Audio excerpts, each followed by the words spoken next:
Channel पर आपका फिर से स्वागत है। अगर कोई महिला आपके लिए भावनाएं विकसित कर रही है तो हो सकता है कि वो खुलकर ना कहे, लेकिन उसके शब्द उसे उजागर कर देंगे। आज हम मनोविज्ञान की वास्तविक अंतर्दृष्टि पर आधारित 7 प्रभावशाली वाक्यांशों पर चर्चा कर रहे हैं जो महिलाएं किसी के प्रति आकर्षित होने पर कहती हैं। देखिए, भाषा केवल संचार से कहीं अधिक है।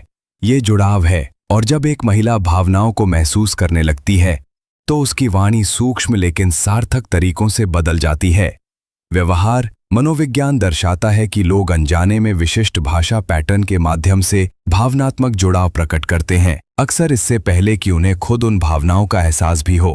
प्रसिद्ध मनोवैज्ञानिक डॉक्टर जॉन गॉटमैन के अनुसार किसी रिश्ते में किसी व्यक्ति के संवाद करने का तरीका दीर्घकालिक भावनात्मक जुड़ाव का स्पष्ट रूप से अनुमान लगा सकता है। खासकर महिलाओं के लिए शब्दों का चुनाव दिल का आईना बन जाता है। इसलिए अगर आपने कभी सोचा है क्या वो मुझ में दिलचस्पी रखती है, तो ध्यान से सुने कि वो क्या कहती है। उसके शब्दों में सुराग छिपे होते हैं। इस वीडियो के अंत तक आप समझ जाएंगे कि महिलाएं भावनात्मक रूप से आपकी ओर आकर्षित होने पर किन वाक्यांशों का इस्तेमाल करती हैं। और आखिरी वाक्यांश जिस पर हम चर्चा करेंगे वो शायद इस बात का सबसे बड़ा संकेत हो सकता है कि वो सचमुच आप में दिलचस्पी ले रही है। तो अंत तक बने रहें। ये आकर्षण को समझने के आपके तरीके को पूरी तरह से बदल सकता है। एम्मा में आपका स्वागत है। प्यार, जुड़ाव और रिश्तों पर सच्ची और प्रासंगिक सलाह पाने के लिए आपकी पसंदीदा जगह। 1. मुझे ऐसा लगता है जैसे मैं तुम्हें हमेशा से जानती हूं। यह सिर्फ हल्की फुल्की बातचीत नहीं है। जब कोई महिला ऐसा कहती है तो यह आपके साथ एक मजबूत भावनात्मक सहजता को दर्शाता है। लगभग ऐसा मानो आप दोनों के बीच एक गहरा अनकहा रिश्ता हो। मनोवैज्ञानिक कहते हैं कि भावनात्मक सुरक्षा आकर्षण को बढ़ावा देती है। डॉक्टर गॉटमैन के अनुसार जब एक महिला भावनात्मक रूप से सुरक्षित महसूस करती है तो वो आपको विश्वास, गर्मजोशी और अपनेपन से जोड़ने लगती है। अगर वो कुछ ऐसा कहती है, ये अजीब है लेकिन मुझे ऐसा लगता है जैसे हम एक दूसरे को हमेशा से जानते हैं, तो उसे नजरअंदाज न करें, उसे स्वीकार करें। आप कह सकते हैं, तो क्या आप कह रहे हैं कि हम पिछले जन्म में एक दूसरे के हमसफर रहे होंगे? या यूं कहें, मुझे भी ऐसा ही लगता। 7. मैं तुमसे किसी भी विषय पर बात कर सकती हूं। यह संबंध जैसा लग सकता है लेकिन यह अलग है। यह भावनात्मक अनुकूलता के बारे में है। दीर्घकालिक प्रेम का एक महत्वपूर्ण तत्व।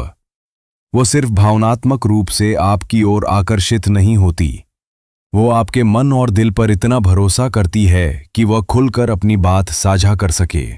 अगर वो आपको बेतरतीब विचार मैसेज करती है, आपकी राय लेती है या आपको ऐसी बातें बताती है जो वो दूसरों को नहीं बताती, तो वो आपके द्वारा उसके लिए जगह बनाने के तरीके से आकर्षित होती है। एक अच्छा जवाब, अजीब से अजीब बातें भी। फिर आगे कहें, मुझे लगता है कि अच्छे रिश्ते खुलेपन पर टिके होते हैं। आप उसे आप पर भरोसा बनाए रखने की पूरी इजाजत दे रहे हैं। बोनस, मुझे तुम्हारी याद आती है, भले ही ज्यादा समय ना बीता हो।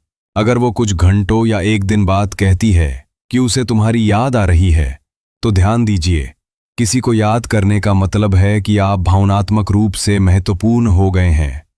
मनोवैज्ञानिक कहते हैं कि हम लोगों को तभी याद करते हैं जब उनकी मौजूदगी हमें सुकून और खुशी देती है। अगर वो मैसेज करती है, मुझे तुम्हारी याद आती है, तो इसे सरल और सरल रखें, मुझे भी तुम्हारी याद आती है। यह रिश्ते को पुख्ता करता है और उसे भावनात्मक रूप से सुरक्षित महसूस कराता है, कुछ ऐसा जिसे वो हमेशा बनाए रखना चाहेगी। अगर आप यहां तक पहुंच गए हैं तो नीचे कमेंट में मुझे संकेत दिख रहे हैं, लिखकर बताएं ताकि हमें पता चले कि आप इस सच्चे विचारशील समुदाय का हिस्सा हैं। ऐसे लोग जो प्यार को गहराई से समझने की परवाह करते हैं। अगर आपको इस वीडियो में कुछ खास लगा हो तो इसे लाइक करें और रिश्तों, आकर्षण और खुद का सबसे अच्छा रूप बनने के बारे में रोजाना जानकारी पाने के लिए सब्सक्राइब करना ना भूलें। और एक आखिरी बात, इस वीडियो को किसी ऐसे व्यक्ति के साथ शेयर करें जिसे संकेतों को समझने में दिक्कत हो रही हो। पता नहीं आज किसे ये सुनने की जरूरत पड़ जाए। अपनी स्क्रीन पर सुझाया गया वीडियो अभी देखें। हो सकता है कि ये रिश्ते, प्यार और भावनात्मक गहराई को समझने की आपकी यात्रा का अगला कदम हो।